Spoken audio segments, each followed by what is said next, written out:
A diferencia de Nippon Animation, que se dedicaba principalmente a hacer adaptaciones de historias extranjeras,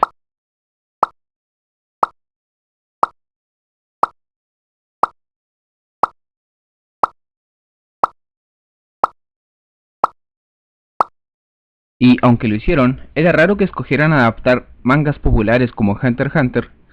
Madhouse Studios se ha destacado desde un comienzo por hacer adaptaciones bastante bien animadas de mangas populares, o al menos desde la década del 90. Y últimamente su estilo apunta mucho más a un público joven y masivo, teniendo generalmente colores brillantes y contrastes marcados, música moderna, temas modernos, vestuario moderno y una ambientación en general moderna. Aunque tiene excepciones, generalmente apunta a los grandes éxitos y le va bastante bien. Es uno de los estudios de animación con mejor reputación actualmente, porque ha hecho trabajos espléndidos y ha sacado bombazo tras bombazo tras bombazo.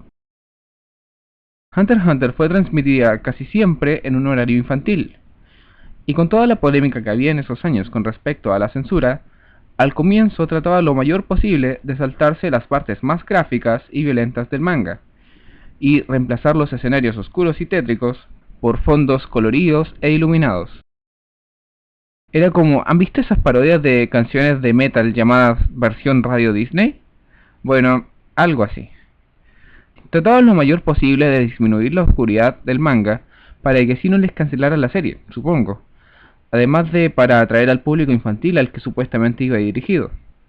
Está claro que no querían causar polémicas en ese momento, pero esta decisión de suavizar el tono no fue muy bien recibida por algunos fans del manga. Para las personas que no conocían la obra con anterioridad, para los niños y jóvenes que jamás habían sabido de la adaptación anterior, claro, esto pasó completamente fuera de sus radares. No se dieron ni cuenta. Pero para personas que sí habíamos visto la versión anterior y habíamos leído el manga, era terrible tener que ver cuánto la cambiaban, quitando varias escenas importantes e infantilizando casi todo.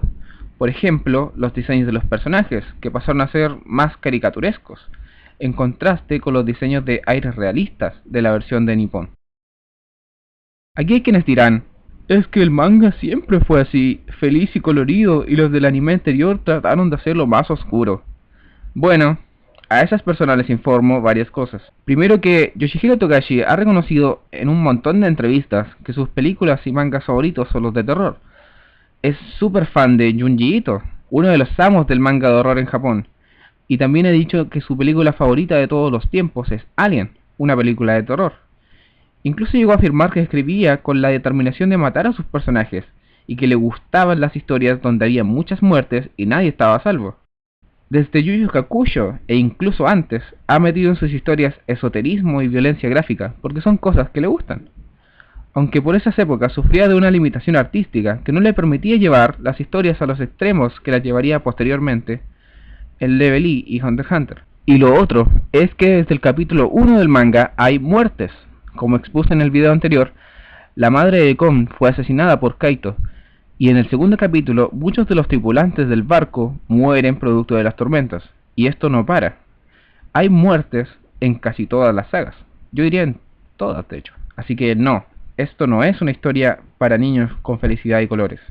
Siempre ha sido un manga que ha rozado en el seinen, y los personajes desde un comienzo se muestran como moralmente ambiguos.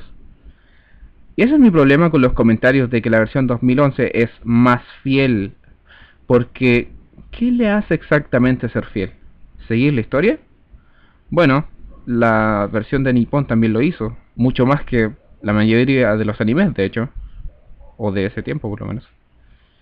No meter relleno, porque sí lo hicieron, como les demostraré más adelante. De hecho, más importante aún, omiten muchas cosas, quitan elementos de la trama. La música, porque no creo que encaje muy bien a veces. Si el manga es de misterio y aventura, y hasta a veces dramático, tener escenas así con música infantil o fuera de lugar no es muy fiel, que digamos. Los diseños de los personajes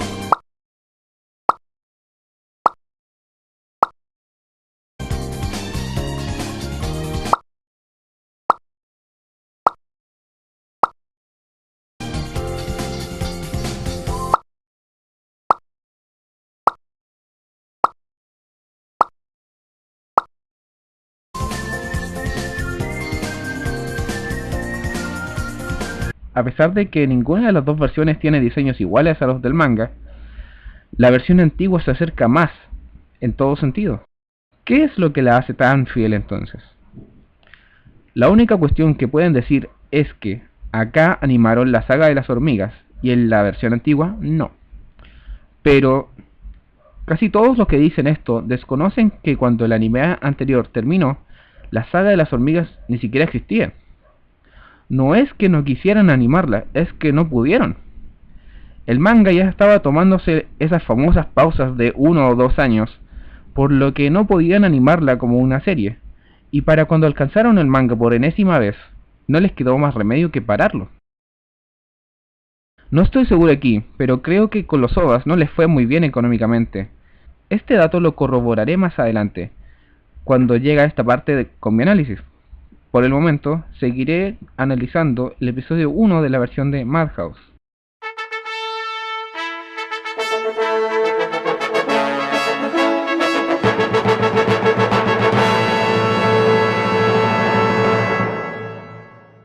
Comienza con una música de misterio, mientras te muestran varias maravillas del mundo y que los cazadores son personas que quieren conseguirlas.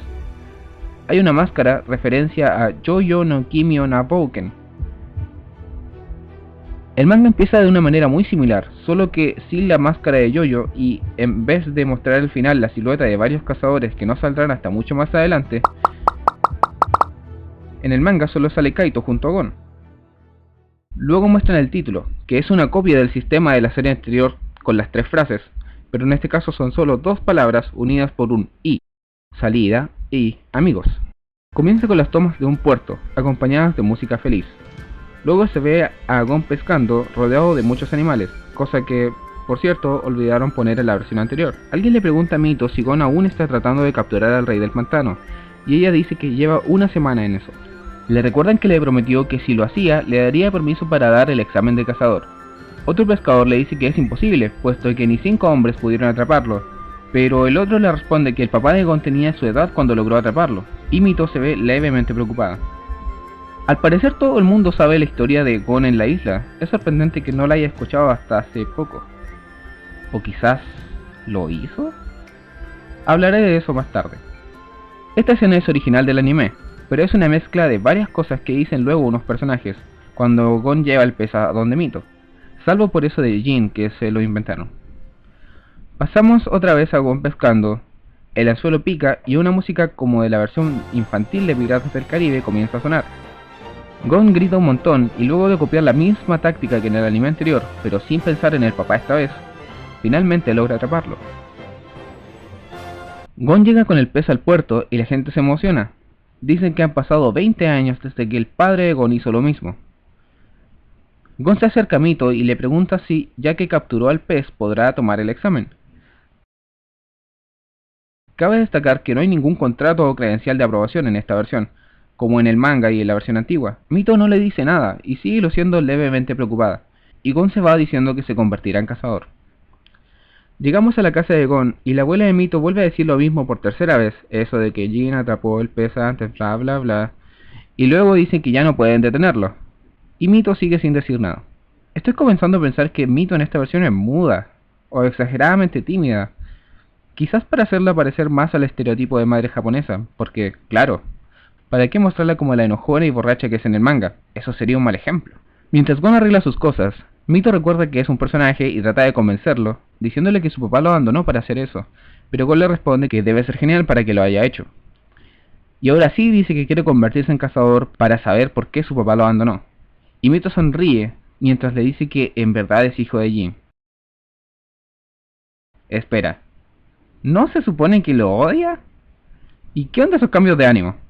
En el manga, cuando Gon le dice esa cuestión a Mito, la mina se pone a llorar.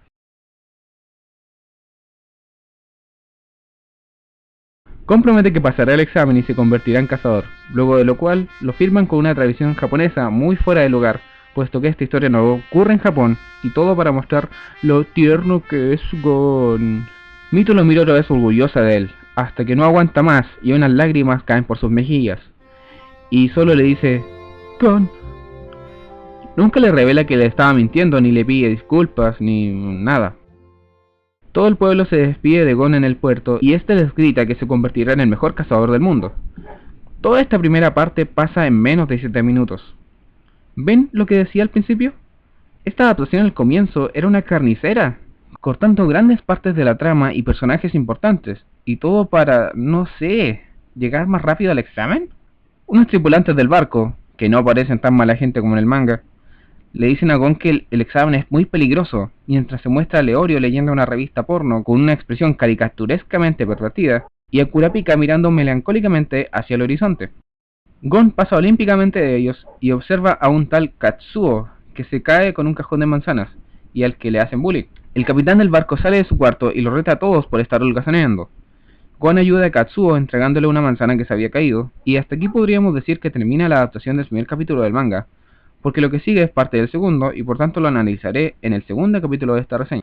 Por cierto, esta última parte de Gon interactuando con Katsuo es totalmente original. Se saltaron chorrocientas partes, cortaron la aparición de un par de personajes y prácticamente todo el trasfondo y motivación de Gon. ¿Cómo conoció Gon la verdad de su padre? Nadie sabe. Dejaría esta reseña hasta aquí, porque de verdad eso fue lo único que adaptaron, pero mucha gente va a salir furiosa en los comentarios diciéndome que sí adaptaron la aparición de Kaito. Claro, 75 capítulos más adelante. Así que, bueno, analizaré lo que hicieron allí. O bueno, solo las escenas que tienen que ver con el primer capítulo al menos. Luego de una escena donde nos introducen a Kaito, que en esta versión tiene extrañamente el pelo blanco, cuando claramente en el manga lo tiene marrón o rubio oscuro. Supongo que así gastan menos tiempo en pintar, pero... Gon, luego de mirar por un buen rato, lo recuerda. Espera. ¿Qué? ¿Gon no lo recordaba? ¿Por qué?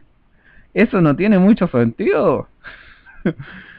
Pero bueno, Gon recuerda las escenas del primer capítulo del manga, donde conoce a Kaito, aunque solo muestran imágenes de lo que pasó y no explican exactamente qué pasó. Kaito tampoco recuerda a Gon, lo que es más extraño aún, porque es el hijo de su maestro, y mientras Gon le va contando, se pregunta extrañado por esas cosas que le menciona. ¿Qué? ¿Isla Ballena? Jamás lo he oído en mi vida. Lo que es absurdo, porque eso pasó hace como 4 años atrás nomás, y se supone que era una emoción importante para él. Pero bueno, luego de eso recuerda a Gon y lo saluda. Gon le pregunta que cómo sabe su nombre, y Kaito le dice que lo escuchó de Jin. Gon se sorprende y le pregunta que si conoce a su papá, y Kaito se presenta y le dice que Jin es su maestro. Espera. ¿Qué? ¿Me estás diciendo que Gon no conversó con Kaito aquella vez? Entonces, ¿cómo diablos se enteró que su padre estaba vivo? ¿Y sobre los cazadores? ¿Y sobre qué hacían? ¿Qué lo inspiró a seguir ese camino? Esta escena está tan mal por tantas razones. ¿Cómo pudieron cagarla tanto? La única opción que se me ocurre es que lo haya escuchado de algún vecino. Pero eso se me ocurrió a mí.